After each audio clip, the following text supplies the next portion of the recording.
Welcome to the podcast, "Tis But a Scratch, Fact and Fiction About the Middle Ages." I'm your host, Professor Richard Abels. Today's episode is about Jerusalem in the 12th century, when the city was the capital of a crusader kingdom. My very special guest for this episode is Dr. John Hosler. John is one of the very best and most prolific military historians of the Crusades. He's the author of 4 books: Henry II, A Medieval Soldier at War, 1147 to 1189; John of Salisbury, Military Authority of the 12th Century Renaissance; The Siege of Acre, 1189 to 1191, Saladin, Richard the Lionheart, and the Battle That Decided the Third Crusade, which was a Times Literary Supplement book for the year 2018. And most recently, Jerusalem Falls, 7 Centuries of War and Peace, published by Yale University Press in 2022. John is also the author of more than 50 articles, and he has either edited or co-edited 3 volumes of scholarly essays. Now, one of those volumes is especially near and dear to me. I'll read off the title and let you guess why. Military Cultures and Martial Enterprises in the Middle Ages, Essays in Honor of Richard P. Abels. Edited by John D. Hosler and Stephen Isaac. It's what academics call a Festschrift, a volume of essays celebrating the career of a scholar, presented upon his or her retirement. The essays are usually by former graduate students. As I spent my entire career as an undergraduate teacher at the U.S. Naval Academy, the essays in this volume are by my colleagues in the field of medieval military history. John, I really wanted to thank you and Stephen for organizing and editing this volume. It was a completely unexpected honor and one of the high points of my career as a scholar. Thank you.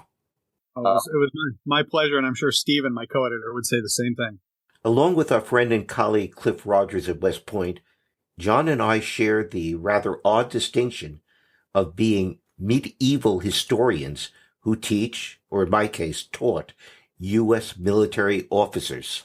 Whereas I taught future Navy and Marine Corps officers, John teaches military history to field-grade Army officers, mainly majors, at the Army's Command and General Staff College in Leavenworth, Kansas. This is probably a career path that neither of us expected when we were in graduate school. John, would you like to talk a little bit about your experience teaching military history to career soldiers? Sure. It surprises me sometimes that I'm here. Yeah, it's CGSC, as we call it. It's primarily we get captain promotables and majors, and if they're captain promotable, they're a major by the time they leave, and we teach them a lot of coursework that they're going to need in their next jobs as they enter field grade work, and that involves a lot of things you'd think the Army would be teaching to people, such as tactics, logistics, leadership. And then, part of it is a course in military history. All year long, they study military history. Now and when I took the job, I understood this. It's modern military history. We start with Napoleon, and we go all the way until, this year we went to Operation Iraqi Freedom. But during the elective period, I get to teach courses on medieval warfare. So I'm teaching one right now on medieval Western warfare. And then in May, I'll teach my elective on crusading warfare. And those classes have filled. They're at the max, because people are interested in these things, and particularly the crusading class, which every year has proved popular, simply because of what goes on in CENTCOM, especially most recently in that area of the world. So it's interesting. And then also we really do applied history here. It's, which I think is a great thing. How does study of the past provide the leaders of today and tomorrow? How does it help inform their military judgment?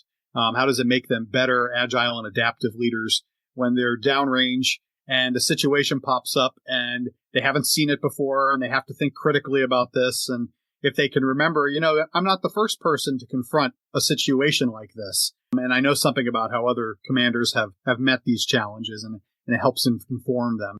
I accept the importance of military history being taught to our military officers.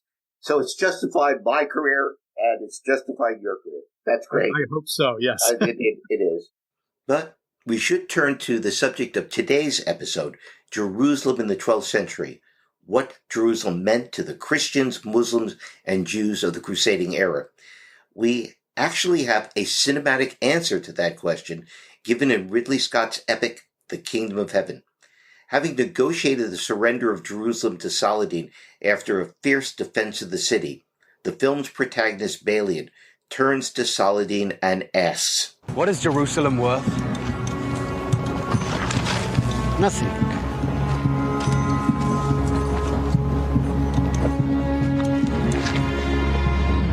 Everything.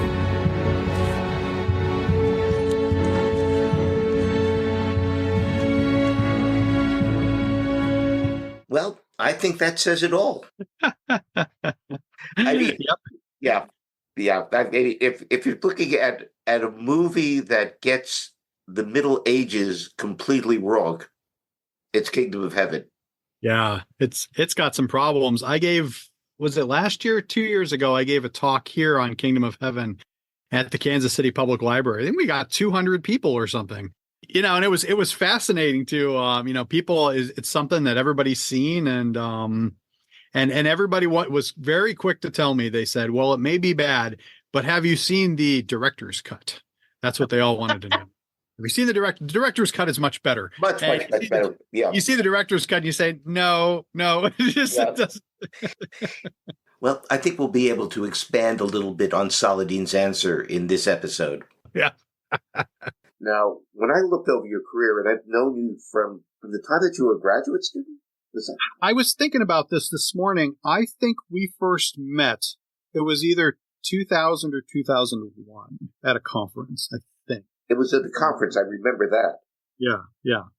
So, long time. So, 24 years or so. Oh, my God. I guess I was wrapping up my master's and going into my doctorate. Back then, you were a budding military historian of Angevin, England. But in more recent years, the focus of your work has shifted from warfare in 12th century Western Europe to crusading warfare, and most recently, to the role of Jerusalem in the thought and politics of the medieval Middle East. What led you to explore the Crusades? What explains this shift in your scholarly focus? Well, I think it's, so much of it is based on who are your professors? What are your influences? I wrote my dissertation on the warfare of Henry II. My dissertation advisor was Daniel Callahan at the University of Delaware, who was not a military historian. He studied apocalypticism, heresy, anti-Judaism, and sort of these religious movements in 11th century France. And in particular, he studied the monk Adhemar of Chaban, who was very famous for writing about Jerusalem and the end of the world. Right. And so I remember Dan had a map of Jerusalem, the city, on the back of his wall, and I looked at it every time I went into his office to talk to him. You're looking at Jerusalem, and he would always say in class, he would kind of a riff on the American exceptionalism bit of the westward expansion. He would say, instead of "go west, young man," he would say, "Go east, young man, go east." And he would say, someday you're going to look at Jerusalem someday. And I'm like, no. I care about the Angevins. I care about the West. And no. Well, as it turns out, after I studied Henry and John of Salisbury, one of the major sources for Henry's reign, I ended up getting into Richard the Lionheart, and I followed Richard the Lionheart east. Here go the Angevins on crusade. And that takes you into the Middle East. And all of a sudden, I'm looking at sources that my advisor had told me about, that we had talked about in his classes, that I had kind of always put over there for teaching, and I would teach the Crusades, and it was interesting. And then I found myself plunging into it, and so I shouldn't have been as surprised as I was. But I hope Dan just passed away a couple months ago. I hope he was proud of me for finally making that shift. And so now I have my feet sort of in both worlds. Because I'm still interested in the Angevins, and I do have some work on John of Salisbury that's kind of been percolating. And some other things I'm looking at in the West. But I'm increasingly drawn to Near Eastern warfare. What really struck me about it, something that I didn't find in when you study Western warfare. The ability to take a corpus of Christian sources, Latin, Greek, right, Italian, these sources here, and then Arabic sources talking about the same thing, and being able to compare and contrast them to each other.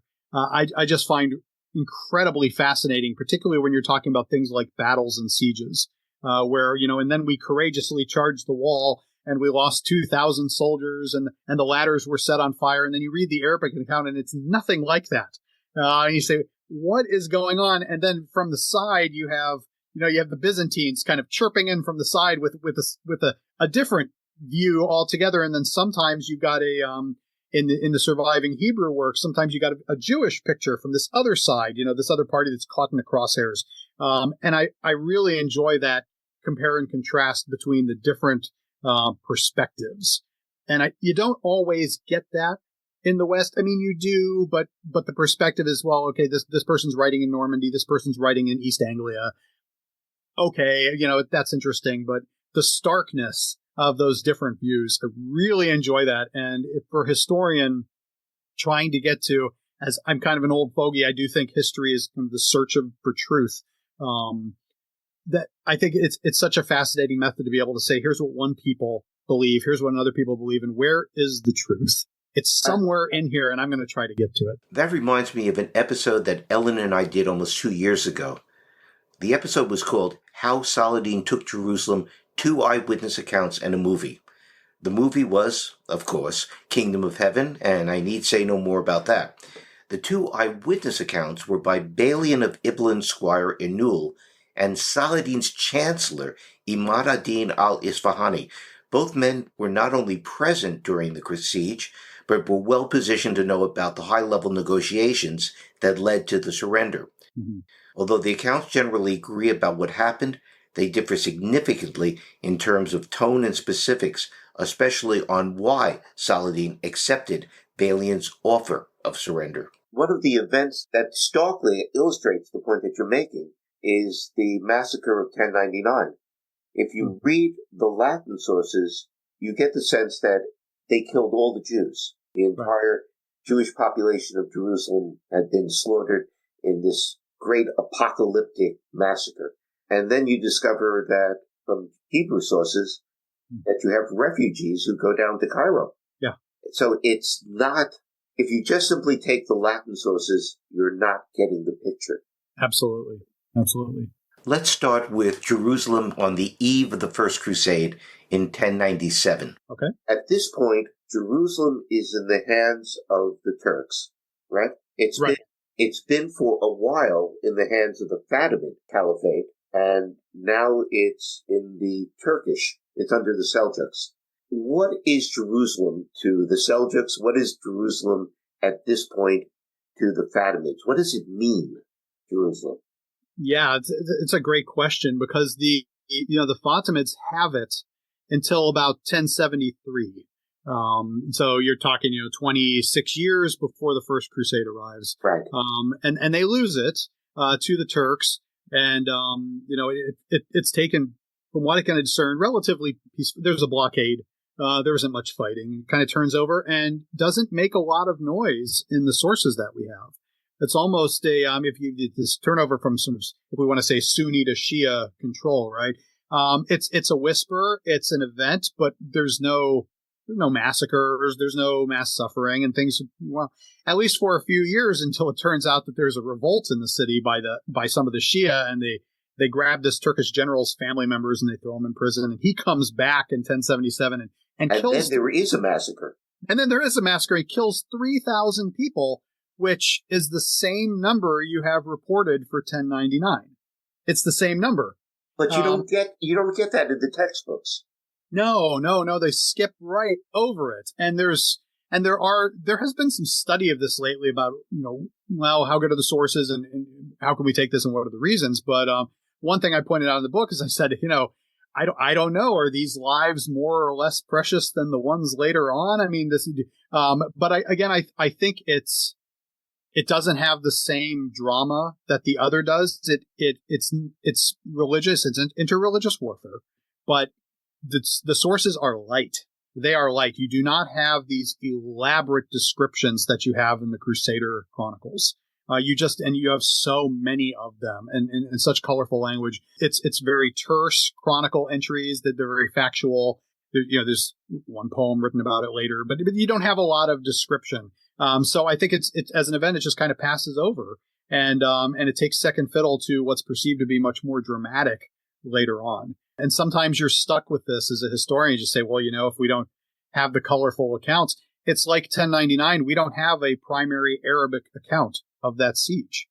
It would be undoubtedly fascinating if we did. What are they thinking about this? So you're kind of stuck with the materials you have. But in any case, you end up with a city that you might imagine is a little disquieted.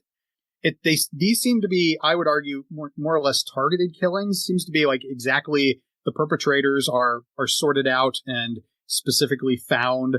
They retreat to the Dome of the Rock and take refuge. They're besieged in it and they're slaughtered inside. It's almost like Atsiz, the man who does this, the general, knows exactly who he's going after, and it's direct revenge and payback. And the rest of the city is spared. You don't have destruction of mosques and buildings and that sort of thing.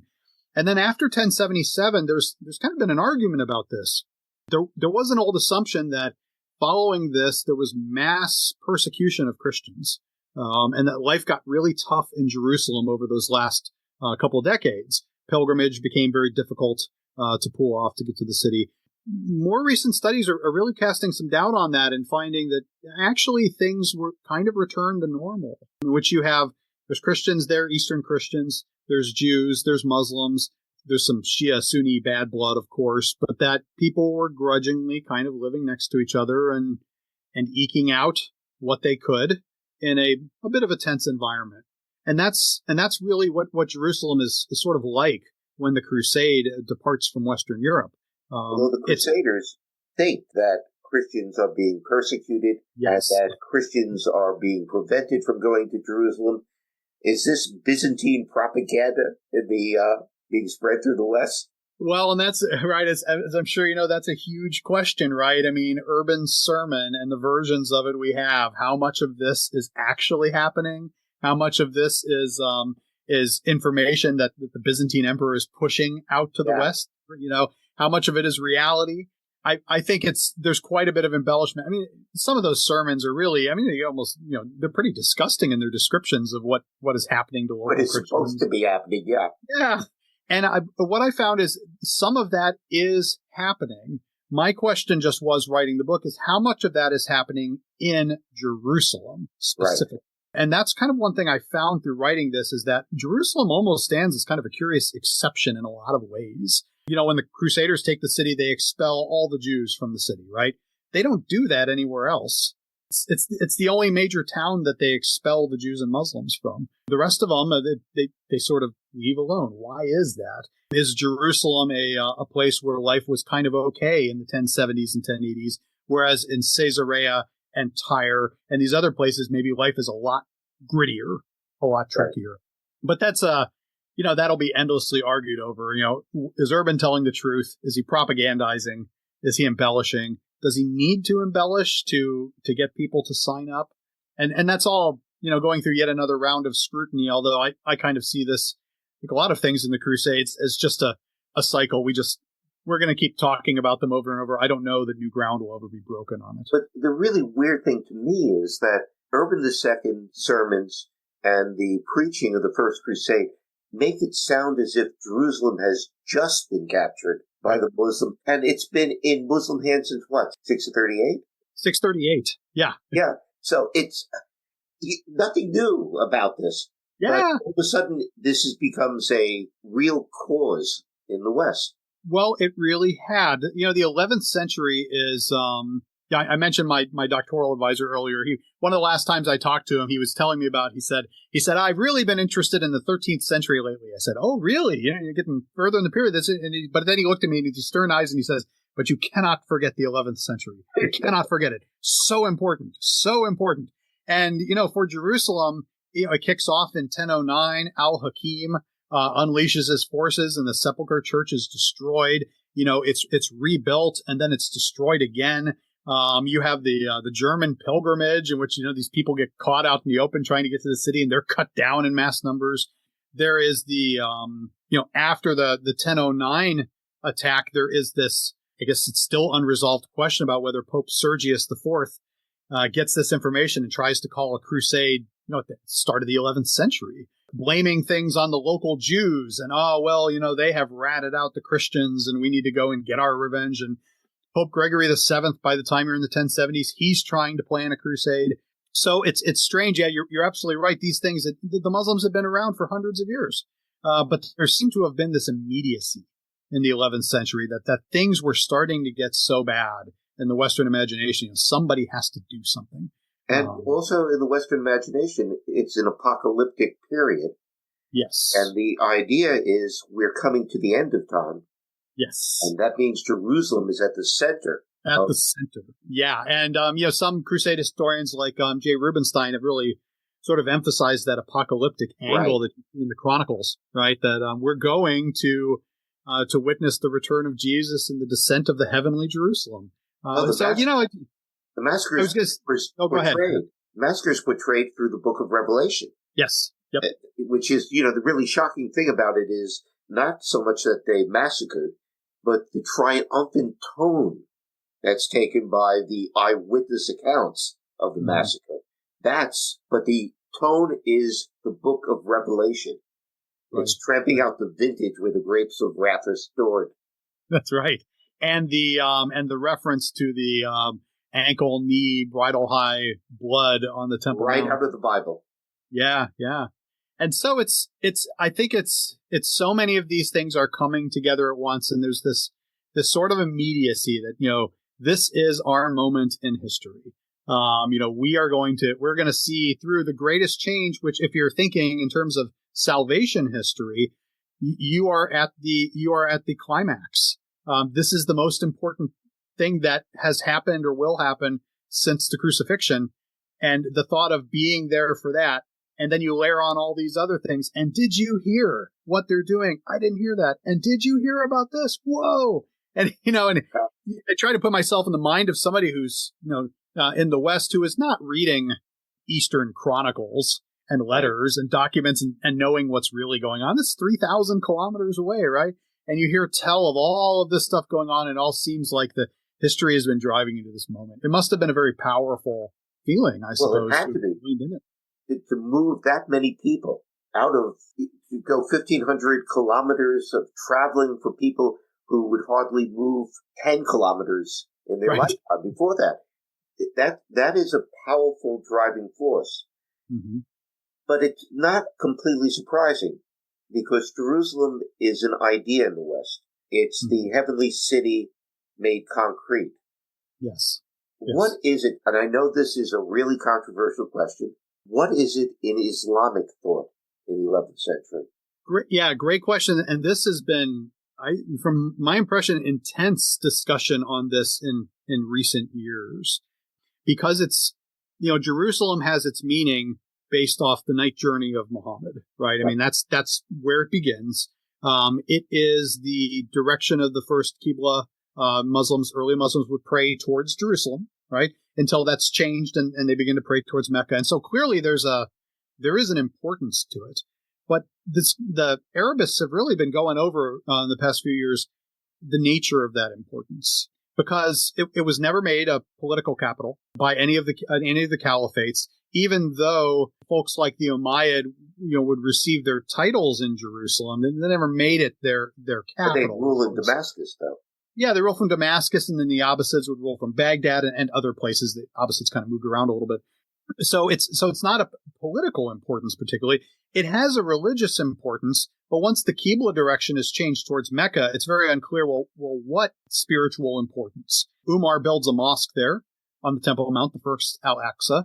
Right. It's hallowed ground because Muhammad purportedly stood there, so it's got an importance. One thing I explore in the book is, we mentioned apocalypticism. There is, if you look at the end time story for Islam, it is the Golden Gate. It's the Temple Mount. It's the Dome of the Chain. It's the site for that. And Umar apparently asks about the Golden Gate on his way to the city. And that idea of the apocalyptic expectation has particularly been sort of addressed. And from what I gather, the Quranic scholars, historians who have been looking at the Quran are saying, that theme of apocalypticism, there are some who argue it's as strong in the Quran as the theme of submission. And that one I don't even touch. I say, well, that's very interesting to me, but I'm not going to get into what the major themes of the Quran are, right? That is beyond my pay grade. So it seems to be that there is importance placed on it. But that said, for the first 4 centuries, it is not the focal point of Islamic worship, certainly I think even the Islamic imagination. It doesn't seem to be there, but it rather grows over time and starts to mature. Once you get into the 900s, it starts to take on more and more of a theological place. Yes. So by the time you get to the 12th century, once you have 1099 and the loss of Jerusalem, which, as I mentioned, the earlier conquest of Jerusalem, this would be in 638, in the 970s when the Fatimids take the town, and then in the 1070s when the Turks come. Not much more than whispers after the Muslims have the city. The first one is obviously talked about a lot because it's a big deal, but it's just, it changed hands. I mean, for the 970s, good luck even finding descriptive sources of the Shia coming. I mean, it's hardly a whisper in the sources. But 1099, wow. I mean, after that, there is this watershed, change where all of a sudden it becomes uber important.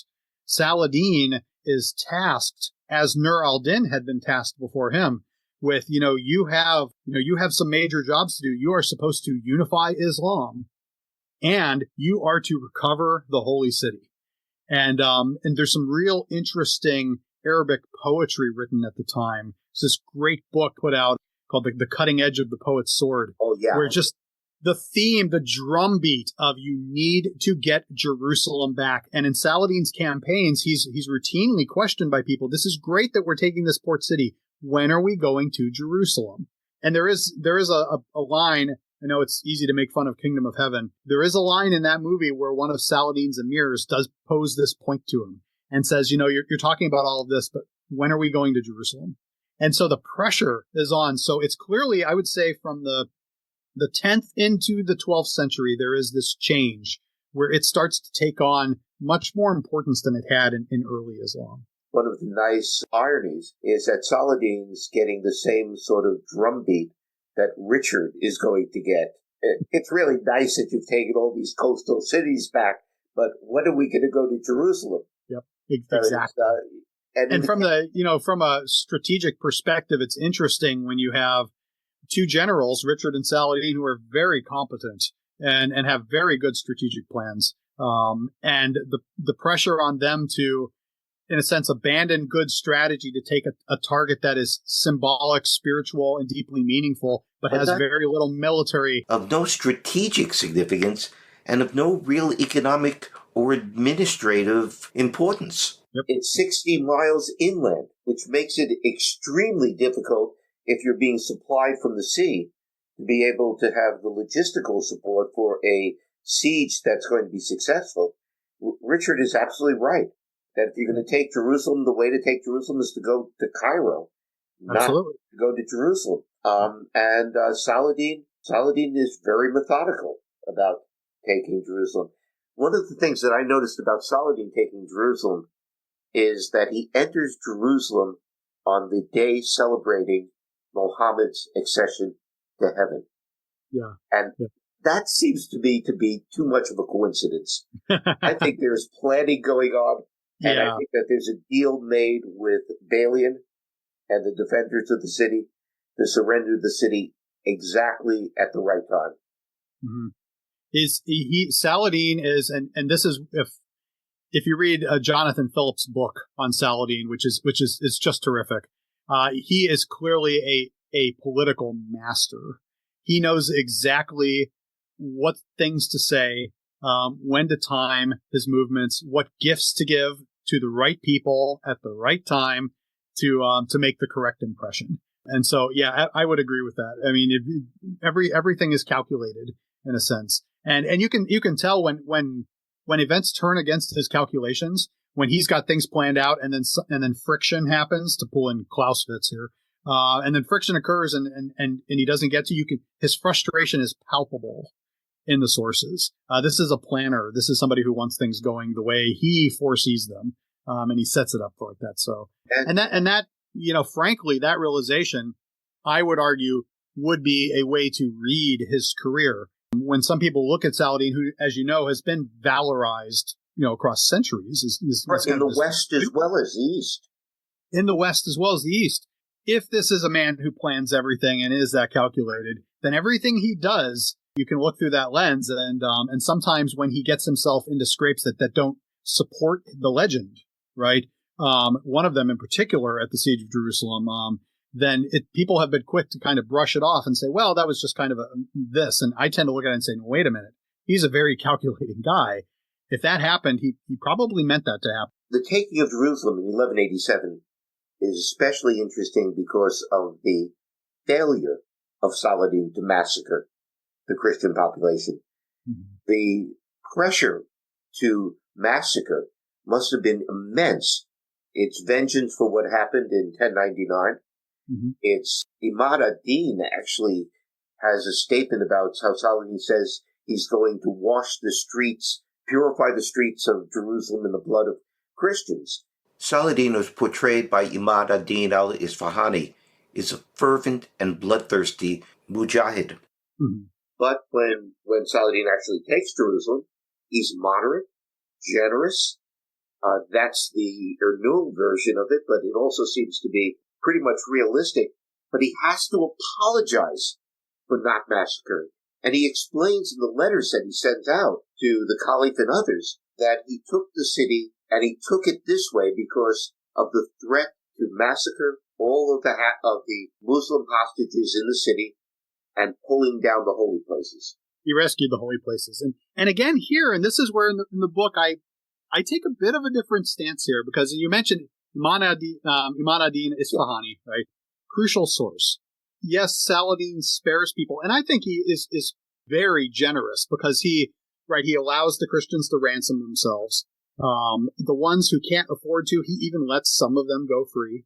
And the blame really for everybody who stays behind, you could argue, falls on such as the military religious orders who had more cash and could have ransomed more people if they wanted to. But they don't, right? So it's very easy to look at who is the bad guy here, right?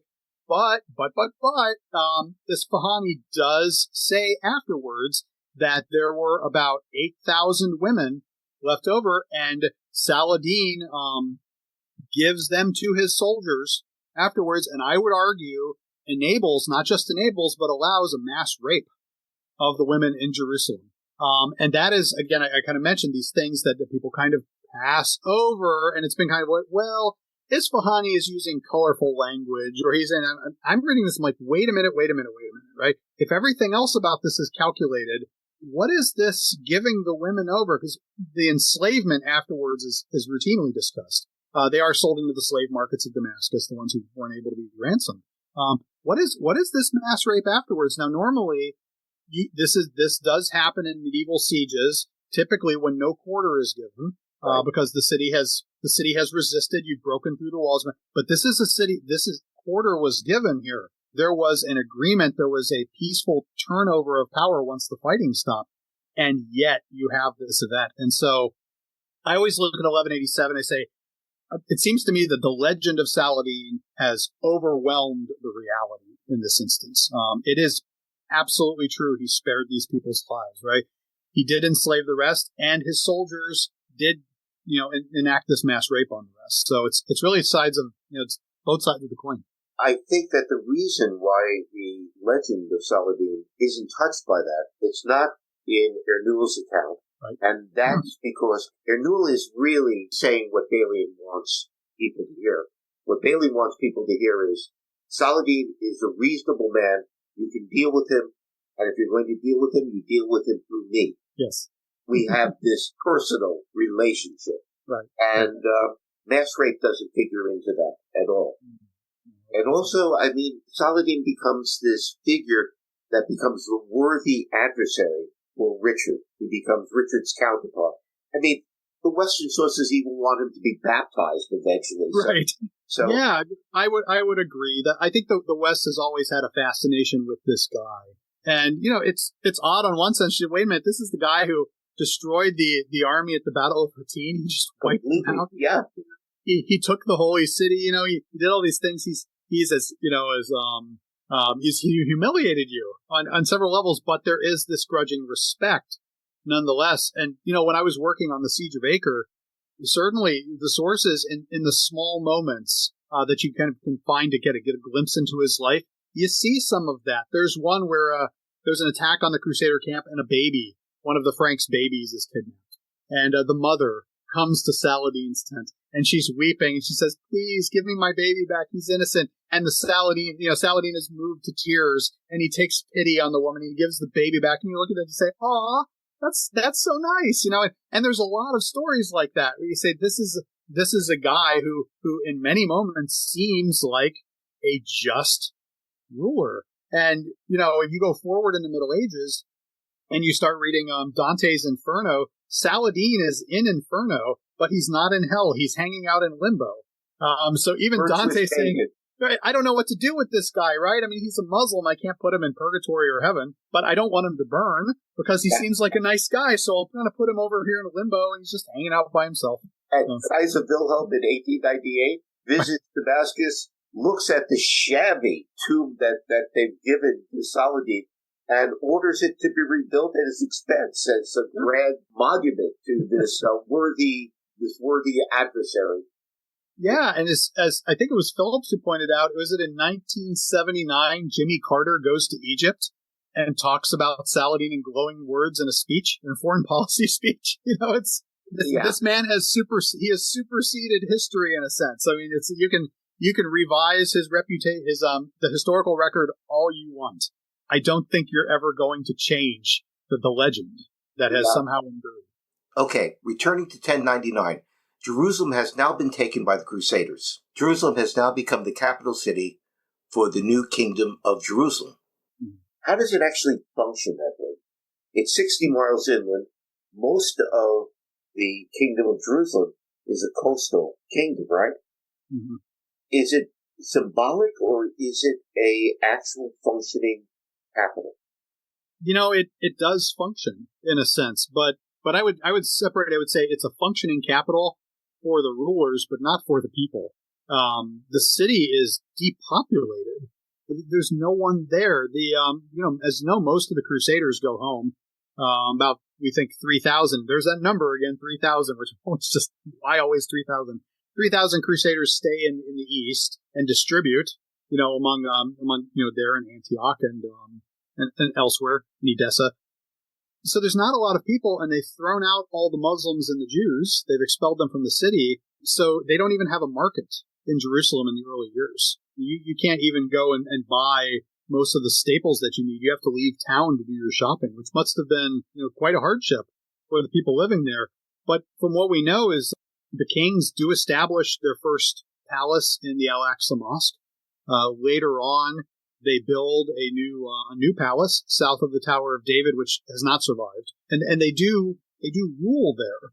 So administratively, it seems to have worked. If you read into, particularly as it picks up steam and people start coming back, you read about the 1130s, the 1140s. The court is functioning. They're hearing legal complaints. The traders have returned to town, and it does seem to be a functioning capital, despite it being so far away. As long as you can maintain the trade route to Jaffa and patrol it with guys like the Templars, then you can kind of have this detached capital in a sense. But they're almost forced into it. I don't know how after the Crusade how you establish your capital anywhere else.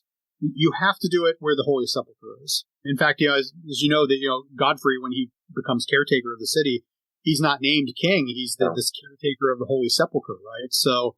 And then Baldwin gets the title of king later on. So, yeah, it's really weird. You have a capital in a very small town in the middle of nowhere, which seems strange. But as you know, I live in Kansas, right? If you start looking around the Midwest and you say, well, where are the Midwest capitals of states, right? You say, okay, Jefferson City, Missouri.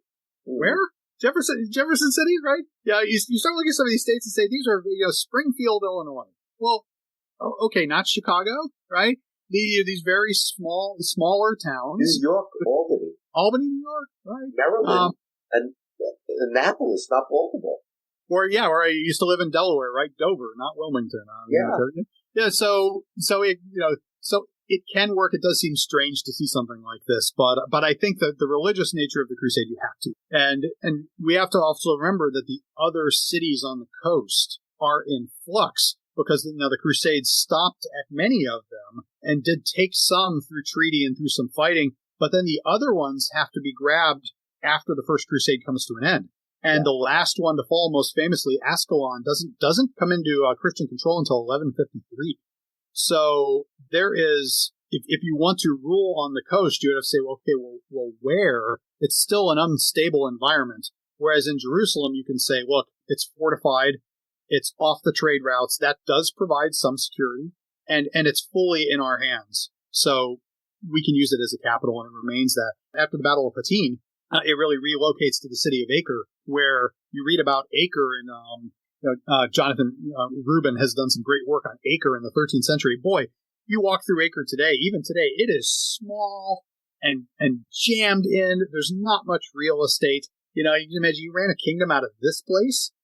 This is crazy. Whereas Jerusalem does give you space. It does give you, freedom of action to some degree. But as you pointed out, the capital had to be Jerusalem, the place where Christ was crucified and resurrected. Whatever its physical reality, Jerusalem, in the imagination of the medieval West, was the center of the world, as it was on that map in Daniel Callahan's office. The purpose of the First Crusade was to rescue the Holy Sepulchre. The rest of the Holy Land, at least in the minds of the First Crusaders, was an adjunct to the Holy City, which might be why the Latin Kingdom continued to be called the Kingdom of Jerusalem even after the physical loss of the city to Saladin. Okay, now that Jerusalem was once again in Christian hands, did its new rulers undertake a building program of churches and palaces to commemorate their victory? There is building eventually. It takes some time because you simply don't have the money. You don't have the economics to do this. We have to remember this is a crusading army that, when it got to the city, only had enough wood to build one siege ladder. And which wood was left over from the old siege. Yeah, I like that. Right. Yeah. There's not a lot of materials, but over time they do build and they do refurbish to some degree. But it really takes time. If you're talking about what I would say sort of the most impressive building in the city, so you have, for example, the refurbishment of the Tower of David. That takes place in the 1160s during the reign of King Amalric I. They build that new palace. That's in the 1160s, right? You have some other things before that. The Hospitaller Quarter, where the hospital is, and of course it's not there anymore. There's a monument to it. The Hospitaller Quarter starts to get rebuilt in the 1130s, and then again in the 1150s. So you see some building there, and then probably the one that really stuck in the craw of Saladin the most. There is a new monastery built north of the Dome of the Rock for the Augustinians. It's one of the first things Saladin tears down when he takes the city back, because the dome is turned into a church, and all the Islamic things are covered up, and of course they bring in the art and all these things that the Muslims don't care for in terms of images of people, the saints and the martyrs, and then they build this monastery. So there is that, but you really have to look at it as it's a city that almost has to start from scratch, right? If you expel or massacre everyone living there and it's empty, well, first you have to get people back, and you have to get an economy, so you have to allow a market, and you have to allow traders in who are going to be Muslims, because that's who you're living in the middle of, and get those economics working, get donations from the West, and then you can start building. It seems to have taken a few decades to do. So for practical economic reasons, the kings of Jerusalem reintroduced Muslim and Jewish traders into the city. That reminds me of Usama ibn Munqid's anecdote about how he was assaulted by a crusader fresh off the boat when he began to pray in the Al-Aqsa Mosque, and how he was then rescued by some friendly Templars. Usama was a 12th century Arab poet, author, diplomat, and warrior whose memoir-like Book of Contemplation is a window on how the Muslim elite regarded the Frankish settlers and crusaders. Here's the story as Usama told it. Quote, "Whenever I went to visit the holy sites in Jerusalem, I would go in and make my way up to the Al-Aqsa Mosque, beside which stood a wall mosque that the Franks had converted into a church. When I went into the Al-Aqsa Mosque, where the Templars, who are my friends, were, they would clear out the little mosque so I could pray in it. One day, I went into the little mosque reciting the opening formula, 'God is great,' and stood up in prayer. At this, one of the Franks rushed at me and grabbed me and turned my face towards the east, saying, 'Pray like this.' A group of Templars hurried towards him, took hold of the Frank, and took him away from me.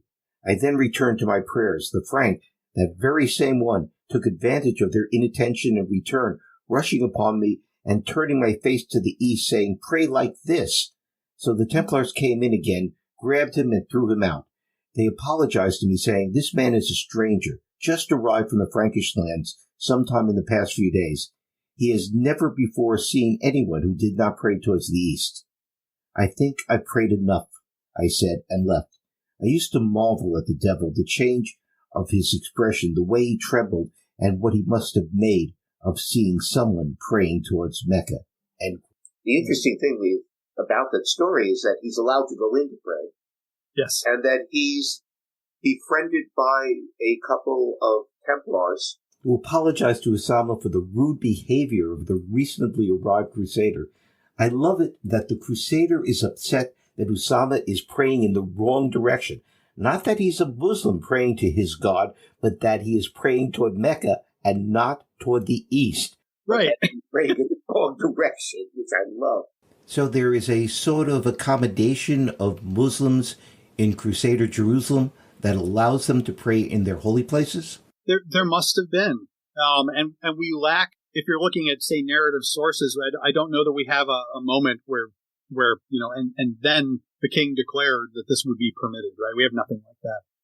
But we have his story, which is even before his story, we know that Muslims are in town because they are there, they are trading. And you can presume that they're being, taxed to death in the beginning, but then the taxes are taken away. Then they remove the tariff on them. So again, to need revenue, right?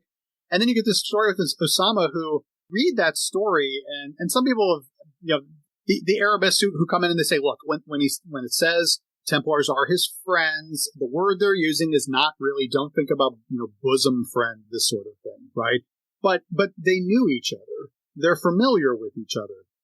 And it is, you're right, you're absolutely right, it's extraordinary. It's not just that he's, allowed to pray, but that he's allowed to pray in proximity to what is known as an Islamic holy space, right? And the person who's upset by it is not upset that he's praying, that he's just saying you're facing the wrong way. Mecca's that way, right?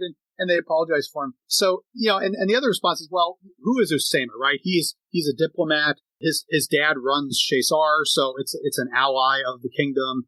Of course, they're going to make accommodations to someone who's connected, right? He's been fighting crusaders for much of his life. Oh, yeah. He has been. He talks about his greatest joys are going out and riding his horse and riding these people down, and putting a spear through them. And beheading the dead. Yeah. He heads his trophies. Yeah, it's a strange story. And that was my take. I'm like, okay, so I have an elite doing this. All right, fine. What does that really tell you? What's really surprising when you get to the 1160s, you read the account of John of Würzburg, who has entire groups of Muslims, and they're praying in between Al-Aqsa and the Dome of the Rock. And he even says, and I had to look this up because the last time I had been there, I had forgotten to look. He says they would gather by a sundial, and they would pray there every day. And today there is a sundial there, and I found out it's not the original. It's not the medieval sundial. But there's a tripartite arch that you walk through. You walk from Al-Aqsa north to the Dome of the Rock, and there's a sundial up there. And I just looked at it and said, oh, that's really cool. The same spot where they were praying by a sundial, there's another one there, and you can kind of stand in the place. And if you're talking about groups of Muslims, even if you were to say, well, maybe they're elites too, okay, sure, maybe they're high-profile traders or whatnot, but entire groups of Muslims saying prayers together while Christians just let them do it. This is this is not the typical story that you hear. And I think it really speaks a lot to what Crusade historians have spent a lot of time trying to argue, that there is a difference between a crusader who arrives in the Holy Land And it's all new to him, and he's fighting for the Bible, and he's fighting the infidel, versus a Frank who is a resident who realizes, here, these are my neighbors, and I may not like them, and I may think that they're going to hell. But at the end of the day, we trade with each other, we have to deal with each other, and this is life. This is society. And there's all those accounts of people coming in and saying, how can you possibly have a house next to a Muslim or next to a Jew? Because in the West, why would you ever do that? The Jews are being put into by the time you get to the reign of Henry II, we're putting the Jews into ghettos in Oxford. We're sending them to the outskirts of town. Why would you want to live right next to them? Different world, man. And those Templars are like, you don't understand how it goes around here. Usama introduces his story with the observation that, quote, anyone who has recently arrived from the Frankish lands is rougher in character than those who have become acclimated and have frequented the company of Muslims, end quote. Over time, crusaders newly arrived from Europe increasingly thought something similar about the resident Franks of Outremer. Not that they were more civilized, but that they had gone soft. Worse, they had gone native. They wore native clothing, ate native delicacies, and, as you just pointed out, lived among Muslims and Jews. Yes. Did the number of pilgrimages to Jerusalem increase after the establishment of the city as the capital of a Christian kingdom? Boy, that's another great question. And my honest response is I don't know. Because having researched the earlier centuries, pilgrimage was very robust in the earlier centuries. So much so that people made multiple trips. One story, Fulk Nera, the Count of Anjou, made like 4 visits to Jerusalem, and every time he went, he stole stones from the Holy Sepulchre. Right? He's looting the grave of Jesus every time he. They're called relics. They're called relics. Right? And you can imagine you kind of looking around, nobody's looking, stick a stone in my backpack, right? So there was robust pilgrimage before, so I don't know in terms of the numbers. I mean, certainly you read that there's this renewed interest and the pilgrim routes are open again and a lot of people are going.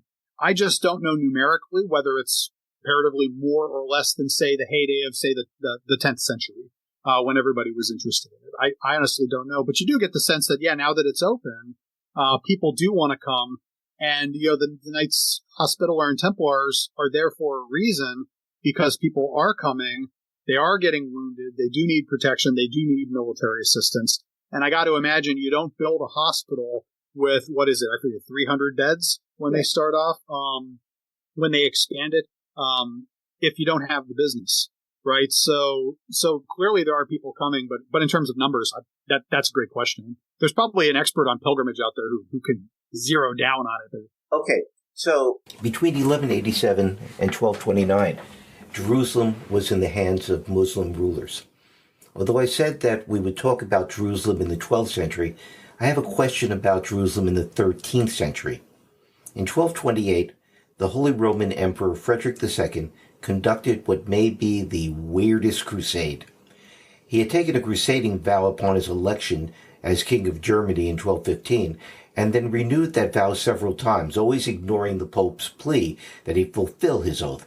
Finally, in 1227, having married the heiress to the throne of Jerusalem, the 12-year-old Isabella, and having declared himself king of Jerusalem, ignoring the claims of the reigning king, Isabella's father, John of Brienne, Frederick finally set sail for Acre, only to turn back because of illness.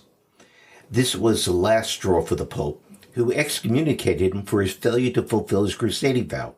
Frederick responded by going on crusade without attempting to get the excommunication lifted, which earned him a second excommunication, since it was not permitted for an excommunicate to go on crusade. Because Frederick arrived with only a small military force, and his status as an excommunicate made the kingdom's local nobility and the military orders, with the exception of the Teutonic Knights, reluctant to support him, Frederick had to broker a deal with the Ayyubid Sultan of Egypt, Al-Kamil, that returned Jerusalem, Nazareth, and Bethlehem to the Kingdom of Jerusalem. The Muslim holy places, the Dome of the Rock and the Al-Aqsa Mosque, were to remain under Muslim control, and the city of Jerusalem was to remain unfortified. Everyone seems to have hated this treaty, and the Sixth Crusade was considered a failure, if not a travesty, despite Frederick having regained Jerusalem. John, my question to you, given its religious and symbolic significance, and we've been talking about that, how was Frederick able to regain Christian control of Jerusalem? Clearly, he didn't acquire it by force of arms. He threatened military action, but he did little more than march up and down the coast with an army too small to threaten Al-Kamil. Why is the Ayyubid Sultan willing to hand over to Frederick the third holiest place in Islam? Can you explain? It really puzzles me. Yeah, I think there's a number of reasons for it, and I wish we had the exact ones. One of the things I point out is this agreement, this new Treaty of Jaffa. It's hammered out by Frederick II and Al-Kamil in private, mano a mano, just the two of them, no advisors, no bodyguards. When does this happen in world history where two political leaders meet by themselves, throw everyone out, and hammer out an? So, kind of interesting. We don't have it. Here's what we talked about, right? But here's what I would say. Al-Kamil had been dealing with crusaders for quite some time. He's there when the Fifth Crusade arrives and offers them Jerusalem at the time. Although there's great question about whether he even had Jerusalem to give them in the first place. Because Al-Kamil's more deadly enemies were his own family. He was almost overthrown in the Fifth Crusade because of a conspiracy by his younger brother. And during the Sixth Crusade, Frederick II's crusade, he was engaged in a civil war with his cousin. Yeah, because his cousin is the Damascus branch of the Ayyubids is running it. Jerusalem is defenseless at this time. The walls were torn down in 1219 by Al-Kamil's cousin, because the idea was if it's a city with no protection, it's going to be less appealing because you can grab it, and you won't be able to hold it, right? And the remark I made in the book is like, this kind of reminds me of Nehemiah in the Old Testament, right? Where we have to go to Jerusalem. There's no walls. We're sitting ducks, right? We have to rebuild the walls. Well, that's going to be a lot of work, right? So same thing here. So the idea is I'll make a 10-year truce, but it's not like anyone's going to stop me from getting the city back if I really want it, right? There's a little rebuilding that goes on of those walls, but not really after Frederick takes it. I think Al-Kamil knows that Frederick is there for the title, he's there for the glory, and that he's going to leave as soon as this deal is wrapped up, which he does. He doesn't spend much more time there. So you're not going to have a permanent presence of the Holy Roman Empire to worry about, right? He knows that Frederick's a divisive figure. Even the people in the East don't like him. The Templars can't stand the guy, right? I mean, he's got the support of the Teutonic Knights. Everybody else hates this guy. When he leaves, when he sails away from Acre, supposedly the butchers run down to the shore and they throw pieces of meat at him as he's sailing away, right? Nobody, the bishop of the bishops out there, they don't like him. They denounce him. He's an excommunicate. So I think from Al-Kamil's perspective, you're going to say, look, here's a guy who's here to do a job. I'm going to give him part of what he wants. I'm really not that concerned about it because we can get it back. He's not going to leave a massive garrison here. And we've got 10 years, frankly, to think about it. 10-year peace treaty. And negotiates that the Muslims will continue to control Muslim holy sites. Right. Which is amazing. Frederick II is the most atypical crusader. It is an odd story. It's, and yeah, you get the Temple Mount for Islam, which, as I point out, that's an agreement that is held to the present day. That exclusive Muslim prayer on the Temple Mount to the chagrin of a lot of other groups. Today and also in Frederick's own day, he's considered a sellout and a traitor to Christianity, that he's allowed. But on the other hand, it seems strange, but if you think about what we've already talked about, right? Well, before Saladin, Muslims were praying on the Temple Mount, and they were allowed to do that by the Christian kings, right? And in the centuries before that, even if you go back to the very first Muslim capture of Jerusalem in 638, the deal worked out with the patriarch is Muslims get the Mount, because we don't want it anyway, and Christians get the sepulcher. So it's emblematic of kind of the story. I tried to calculate the years. I think I figured out something like in all of the history of Jerusalem, since the Muslims took the city, they've only been prohibited from praying on the Temple Mount. It's something like 19 years. It's just like the dominant story is Muslims pray on the Temple Mount.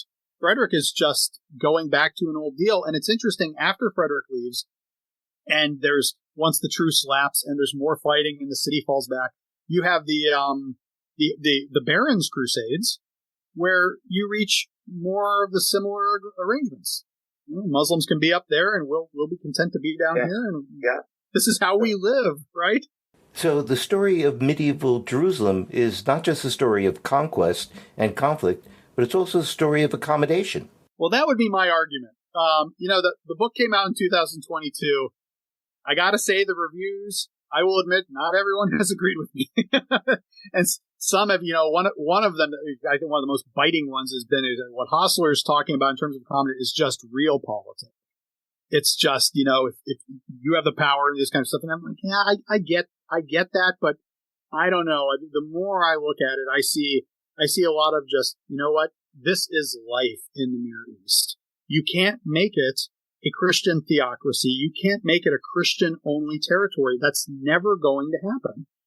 There are millions of Muslims. You have to reconcile yourself with that fact at the time. And I think Frederick is very, very pragmatic. I mean, this is one thing we know about him in general. He's a very pragmatic man. Stupor mundi, and always thinking about, these scientific approaches, these sorts of things. I think he sees it as, look, I get the crown, I get the city, I make people happy. We can pray at the tomb of Jesus. That's all good stuff.